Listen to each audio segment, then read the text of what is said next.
Hello everyone. तो देखो भाई चैप्टर के आ गए लेक्चर नंबर 16 में। तो देखो भाई एक एक करते करते लास्ट लेक्चर में आ गए हैं और आज जो हम करने वाले एलिमिनेशन रिएक्शन, क्या करने वाले एलिमिनेशन। तो देखो भाई क्या होने वाला है, अगर मैं आपको बताऊं एलिमिनेशन का मतलब क्या होता है, तो एलिमिनेशन का मतलब मैं बताता हूं सिंपल सा कि आप आए मेरे को एलिमिनेट कर दिए, बोले निकलो एलिमिनेट कर दिए, मतलब ग्रुप का जाना क्या कहलाता है, एलिमिनेशन कहलाता है। और जब जब होता है एलिमिनेशन, जब जब ग्रुप निकलता है, या तो बनेगा alkene, most of the reaction में एल्कीन बनता है मतलब डबल बॉन्ड, या मेरे पास वहां पे क्या बन जाता है एल्काइन, क्या बनेगा ट्रिपल बॉन्ड। क्लियर है। तो एलिमिनेशन में हमेशा हमारे पास डबल बॉन्ड नहीं तो ट्रिपल बॉन्ड आएगा। क्लियर है।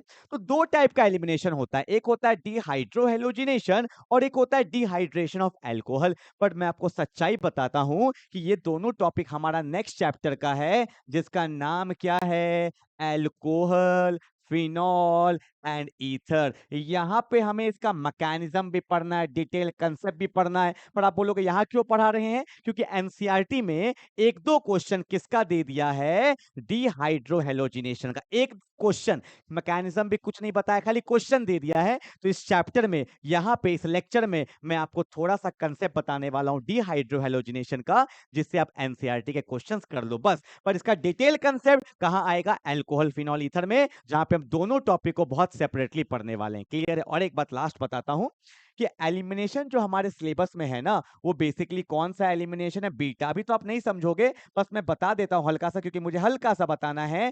बीटा एलिमिनेशन को हम लोग एक और नाम से जानते हैं, इसको बोलते हैं 1-2 एलिमिनेशन। मतलब एक पोजीशन से एक ग्रुप जाएगा तो बगल वाले का मतलब होता है एडजेसेंट पोजीशन से भी एक ग्रुप गया, तो एक यहां से गया एक यहां से गया और बीच में क्या बन जाता है, डबल बॉन्ड। मैं दिखाता हूं, देखो जैसे कि मान लो यहाँ पे ए है, बी है और ऊपर लगा है एक्स, यहाँ लगा है वाई। ठीक है, मैंने इसको मान लिया 1, तो ये मेरा क्या हो जाएगा 2। 1 से गया एक्स, बी से गया वाई, तो देखो ना ए बी था ना, एक जगह खाली हुआ, एक जन गया, यहाँ भी एक जगह खाली हुआ और इनके बीच में क्या बन जाता है, डबल बॉन्ड, और साथ में क्या निकल जाता है, एक्स वाई। तो मतलब एलिमिनेशन में हमेशा क्या बनता है, पाई बॉन्ड बनता है, दैट इज डबल या ट्रिपल। क्लियर है। चलो अब आगे बढ़ते हैं क्वेश्चन पे, डायरेक्टली क्वेश्चन पे आगे बढ़ते हैं। ध्यान से देखो, मेरे को बोला what happens when N butyl chloride. N का मतलब होता है नॉर्मल, ब्यूटाइल का मतलब 4 carbon, CH3 CH2 CH2 CH2, यहाँ पे क्या है Cl, और किससे पास कर दिए, पढ़ोगे तो लिखा हुआ है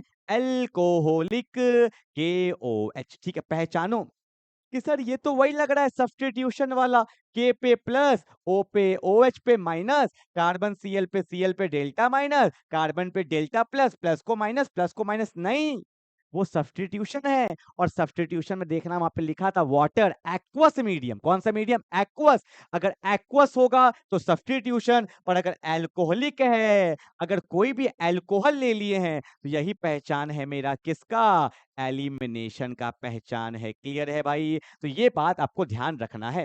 अब क्वेश्चन करने का तरीका सिखाऊंगा, मैकेनिज्म मत पूछना, खाली क्वेश्चन करने का तरीका। देखो क्या करना, जिस पे हेलोजन लगा होगा उसको मान लेना 1 नंबर और बगल वाले को मान लेना 2 नंबर। जिस पे हेलोजन लगा होगा वो 1 नंबर, बगल वाला क्या 2 नंबर। अब करोगे क्या, 1 नंबर से जाएगा Cl और बगल वाले से हमेशा क्या जाएगा H। क्या मैं एक बार इसको ऐसे दिखा दूं, अंडरस्टैंडिंग के लिए मैं आपको दिखा देता हूं। CH है, एक H ऊपर लगा दिया तो CH2 हो गया ना, और यहाँ पे क्या है CH2 और इसी पे क्या लगा है, Cl लगा है। तो 1 नंबर से जाएगा हेलोजन और 2 नंबर से क्या जाएगा H, यहां से गया Cl, यहां से गया H, ये जगह खाली, ये जगह खाली, और इनके बीच में क्या बन जाता है, डबल बॉन्ड। तो फाइनल आंसर क्या होगा, CH3 CH2 CH double bond CH2 होगा, and that's my final answer. बोलोगे सर साथ में क्या HCl निकलेगा, नहीं, यहाँ पे HCl नहीं निकलता है। क्यों, आप बोलोगे क्यों, क्योंकि मैं आपको बता रहा हूं, देखो HCl ये तो मैकेनिज्म में पता चलेगा, एसिड है और साथ में कौन सा मीडियम रहता है, बेस। तो एसिड प्लस बेस हमेशा क्या होता है, सॉल्ट प्लस वाटर बन जाता है। तो यहाँ पे KCl और साथ में क्या निकलता है, H2O। पर आपको इतना ध्यान नहीं रखना है, आपको खाली ये भी मेजर प्रोडक्ट में ध्यान देना है, और इसका नाम क्या होता है, ब्यूट 1इन इसको बोलते हैं, ये बस ध्यान रखो। क्लियर है ना भाई। चलो आगे बढ़े फटाफट से, समझ में आ गया एलिमिनेशन। 1 नंबर से हेलोजन, 2 नंबर से H निकालो, बीच में डबल बॉन्ड लगाओ, खेला हो गया। आओ एक और क्वेश्चन देखते हैं। इस टाइप का क्वेश्चन देखो क्या बोला है, यहाँ पे छूट गया है, यहाँ पे इथेनॉल लिखा है, एनसीईआरटी का क्वेश्चन है, ध्यान देखना। इथेनॉल, इथेनॉल का मतलब क्या हो गया, एल्कोहल हो गया, मतलब एल्कोहलिक मीडियम में बेस है, तो यहाँ पर भी क्या होगा, एलिमिनेशन। तो क्वेश्चन दिया हुआ है, कार्बन पे लगा है Br, ऊपर कौन है CH3, यहाँ भी क्या है CH3, और यहाँ भी क्या है CH3, इसको पास किया है एल्कोहलिक, मतलब वही इथेनॉल हो गया ना। ऑल का मतलब ही क्या होता है, एल्कोहल, और साथ में लगा है KOH। तो क्या सब्स्टिट्यूशन होगा, नहीं, एलिमिनेशन। कैसे करेंगे, एक नंबर से Br जिसमें Br लगा है, और 2 नंबर से H। अब बोलोगे सर अब 2 कौन है, अरे देखो ये बगल है ये भी 2 है, ये बगल है ये भी 2 है, ये बगल है ये भी 2 है, कहीं से भी निकाल दो H, जहां से निकालोगे कोई दिक्कत नहीं, आंसर सबका सेम ही होगा।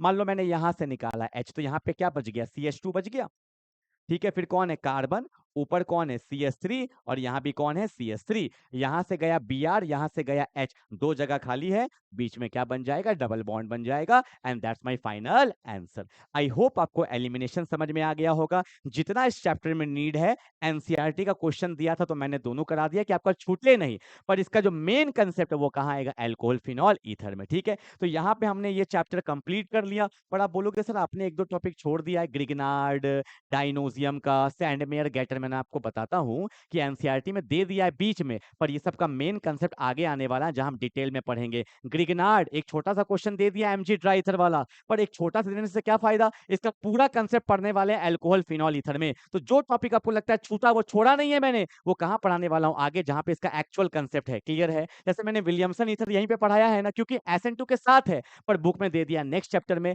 हमें पढ़ना तो एनसीईआरटी ही है, पर किस तरह से पढ़ना ये इंपॉर्टेंट है। मैं आपका एक भी टॉपिक नहीं छोड़ूंगा, जितना मैं लेक्चर बाय लेक्चर करा रहा हूं करते जाओ, आपका पूरा कोर्स यहीं पे कंप्लीट हो जाएगा, कुछ करने का जरूरत नहीं है, क्लियर है क्या। तो अब अगला लेक्चर मैं ला रहा हूं पीवाईक्यूज का, इसका कंप्लीट पीवाईक्यू, सारा क्वेश्चन एक जगह पे पीवाईक्यूज रहेगा। तो 16 लेक्चर करने के बाद पीवाईक्यूज कर लेना, फिर अपना नया चैप्टर स्टार्ट करना, क्लियर है। तो मिलते हैं अगले क्लास में, तब तक के लिए बाय बाय।